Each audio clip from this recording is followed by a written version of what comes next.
Hi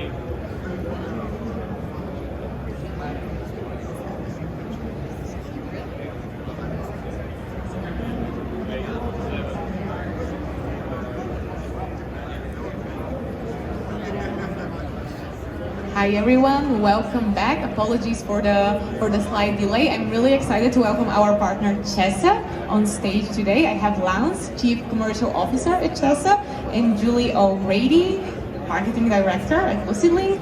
Rodney's stuck in NAB traffic, you know how it is.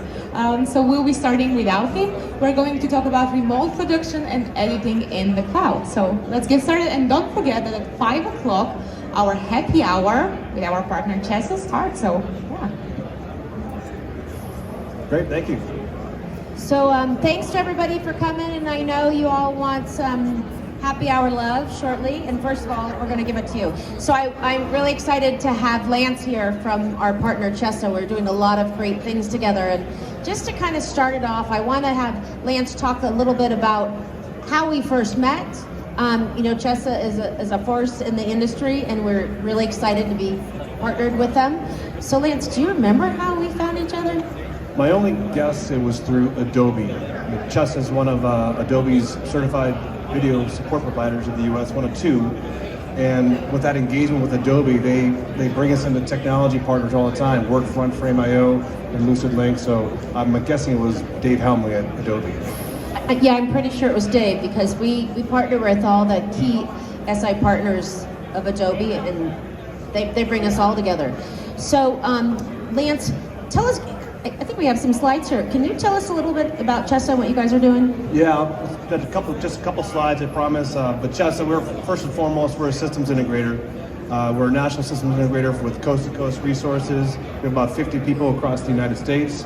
About half of that 50 people is within our service and support group. So we do take a lot of pride in supporting all the solutions that we sell. What I was going to talk about is, I think, if I could change, or you want to change it for me? My clicker's not working. I'll also talk about a couple of things about how CHESA approaches the marketplace. So our approach is basically listening to customers. Again, we're an SI. So we don't have just one thing to sell. As an SI, we talk to customers about what their requirements are through discovery, through consultation, and then ultimately an iterative process on solutioning. So we provide many options to our customers and many iterations to solutionize within our client space. As a systems integrator, again, we do SI work. With that, we do workflow development. And I mentioned earlier, we support everything that we sell. So we have these things called service level agreements. So when a customer gets a solution stack by CHESA, they have one throat to choke, one person to call for support and do triage. And then last but not least, we got CHESA Cloud Services that we'll talk about here in a minute. Also talk about some industry trends, and then talk about some technology trends. On the industry trend side, archive at the point of interest, and at the point of ingest. One of the big benefits of archiving at the point of ingest is that you have instant disaster recovery. So if something happened to your source material, you already have instant disaster recovery. The second thing, once it's in the cloud through LucidLink, then everyone in the world can have access to it if you allow them access to that asset. So that's the other benefit of archiving at ingest, is now you have instant accessibility to it around the world. Remote edit, I don't have to go any further. Everyone knows that remote edit is probably here to stay in some way, shape, or form. Proxy-based workflows has been an implication of that. If you're remote editing, then working in proxy-based workflows is the most effective way to do that, since you're not working in high res, you're working in a 720, 1080 type of proxy. Very lightweight, frame accurate, but very good quality. So frame-based, proxy-based workflows are important. Camera to cloud, Frame.io does that quite a bit. People that have a camera card that they can ingest into the laptop, they can just drag and drop into LucidLink. Another way to get camera information quickly up to the cloud. Moving from on-prem to hybrid and cloud. On the media asset management side, I think because of the pandemic, people realize just how important assets are and to be able to manage and search and index them. So media asset management is becoming more and more popular and enabling because of the remote edit. So moving these things into a cloud allows anyone in the world, obviously, to search and retrieve your content. And then last but not least, what I call the coexistence of DAMs and MAMs. A lot of people use DAMs and MAMs interchangeably. I view dams as something that it's when your finished product is completed, you push it into a repository as a finished product to go out to other marketing departments, other B2B consumers, versus MAMs is more work in progress, very iterative review and approve process further upstream when you're developing content. So that's kind of the trends that we're seeing in the industry. On the technology side, obviously we have LucidLink and partners like Wasabi. So when you have LucidLink on your desktop, you're dragging and dropping your files from one Finder folder to another Finder folder, and they're instantly getting sent up to the bucket of your choice. And we had a webinar or a presentation over at Wasabi next door yesterday representing that. So they're a good partner. PC over IP.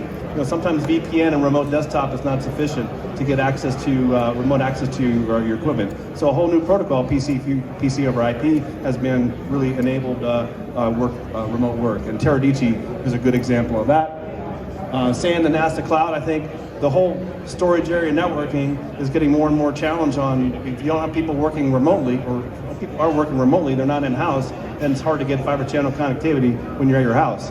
So being able to consider NAS options, and if you're going to do that, then you might as well consider cloud-based options, again, if your folks are oftentimes working remotely in a hybrid fashion. Streaming protocols, H.265 from a format perspective, and also the SMPTE standards are really driving a lot of just applications being certified within that. When you do that, it helps mitigate risk of cross-compatibility with applications and formats and interfaces. So that's kind of what we're seeing on the technology side. And then lastly, I want to talk about how LucidLink works. So here I have two examples. To my knowledge, there's only two media asset management platforms that have a full SaaS offering. And one is Iconic, one of our great partners that we have lots of customers with, and one is Acorn. That's our CHESA's only new SaaS platform. They're all driven by LucidLink. The enabling thing with LucidLink allows you to do that easy ingest, again, dragging and dropping assets into a watch folder, into a LucidLink watch folder. It gets sent to an S3 bucket, and Acorn and Iconic wake up and index that content, create a proxy, extract metadata, and it's a very easy way to get content into a SaaS-based platform. Also what LucidLink does is a high-res streaming. So you can have these your assets up into the cloud, but now if you're at your remote station and you want to see or work your high-res, you don't want to have to download the entire file to your desktop. So the benefit of LucidLink and how it does caching, you can actually cache only the bits that you need for that particular frame, mark in, mark out points within your edit. So it provides a really effective way to be able to edit high-res data on a streaming basis. So those are the two particular areas that LucidLink provides value: how you get content ingested, and also how do you stream high-res content at your desktop. So with that, that's basically what we have. Well, first of all, I just want to make it clear, this is a new announcement from CHESA, the Acorn platform, and LucidLink and Iconic are certainly, we're proud to be part of that platform. That's just got launched recently just to simplify the workflow using CHESA. But Lance, I want to talk about, I don't know if everybody knows this, but we're in a number of workflows in the media and entertainment industry, and we look at the media and entertainment industry as not just broadcast media, film, documentaries, but it's kind of the whole gamut. Like, we have several customers that are actually coming at us from their marketing teams. Like, how much have you seen videos increase online, especially during the pandemic? Marketing videos and video usage just took off during the pandemic because guess what? Those retailers, those storefronts couldn't get people in their stores. So we've had a number of customers that are they're big brand names, and their marketing departments are using us because they have the same challenge. Huge, massive files, huge, massive video files, and they need to be able to access them immediately. And most importantly, they need to be collaborating on them. And I know, Lance, you can certainly chime in here, but we know that no one's going back, nor do they want to necessarily go back into the office full time. No, and I think that's what the challenge of the IT groups on being able to provide solutions to the end users to be able to either work from remote or go into on-prem. So having that flexibility, some people are 100% on-prem and some people are 100% remote, but then some people are going back and forth. So just the fact that you have to deal with both just by definition, you might as well have everyone work remote or have the ability to. So that's kind of the least common denominator, is being able to work from remote. So that's been one big driver. What you mentioned on media, M&E is definitely not your traditional post, studio, sports, things like that. We have corporate video as a segment that we at least kind of frame customers. So Goldman Sachs, Clinique, Sephora, people that you wouldn't necessarily think are content generators, but they do. We have a VC company, a venture capital firm in Austin that has studios within the VC firm. So you would never guess that a venture capital firm would have broadcast studios. So media is not just M&E anymore. I say it's not just for Hollywood anymore. We have so many examples. The federal government is a big sector for us as well. So we have virtually anyone that's creating video, and video is, as you guys know, the number one producing asset going into the web. And it has been for a number of years, but it's gotten exacerbated ever since the pandemic. So definitely media, video is not just Hollywood, for sure. Yeah, and I know we mentioned one of our first clients that we can't name, that is 3 letters, that is a government agency, uses LucidLink, and that segue into that is our security features. And CHESA certainly knows about this, but LucidLink is encrypted at rest, in flight, and at rest. We don't hold the keys, the user holds the keys, or the admin in some enterprise organizations. We use AES 256 encryption, and we're streaming pieces of the blocks. We break up block storage into little tiny pieces, so if anybody thought they could get into our stuff, which they can't, they would be getting a piece of a piece of a puzzle. And I think this has brought us much success. I know we're working with you guys in the federal arena as well, but success at just the broadcast industry. We all know that when COVID hit, nobody could ship drives, and security didn't take a back seat, but there needed to be a secure solution out there, and I think together we've been able to do that. Yeah, I mean, say it's secure too. I'm assuming the technical people, can do that. When I think of LucidLink, I think of simple. I mean, it's unbelievable. You just have a volume that's mounted on your Finder, and you drop a file in there, and presto, somebody in Denmark can see that same file. So just the simplicity is so elegant. And whether it's a cross-platform, Linux, Windows, Mac, that's what I think of LucidLink. I just think simple. And then because there's good technical backing on the security side and all the metadata stuff and how you do caching, I know there's a lot of smart stuff that's happening on the back, but your simplicity is just a very elegant solution. Thanks, we like it too. And we're waiting for Rodney, and I don't know if he's going to make it here, but... Yeah, ClickUp. ClickUp is one of our common clients. They're actually using Iconic and LucidLink today. They're based in San Diego. But Rodney's a fantastic guy. He'll be coming and joining us for a happy hour minimally, but yeah, they're one of our great. We have mass appeal. We have lots of customers that are using Time USA, and we're on a daily basis. We're working LucidLink projects, so just a great opportunity to drive value to our clients through LucidLink and our SaaS platforms, both Iconic and Acorn.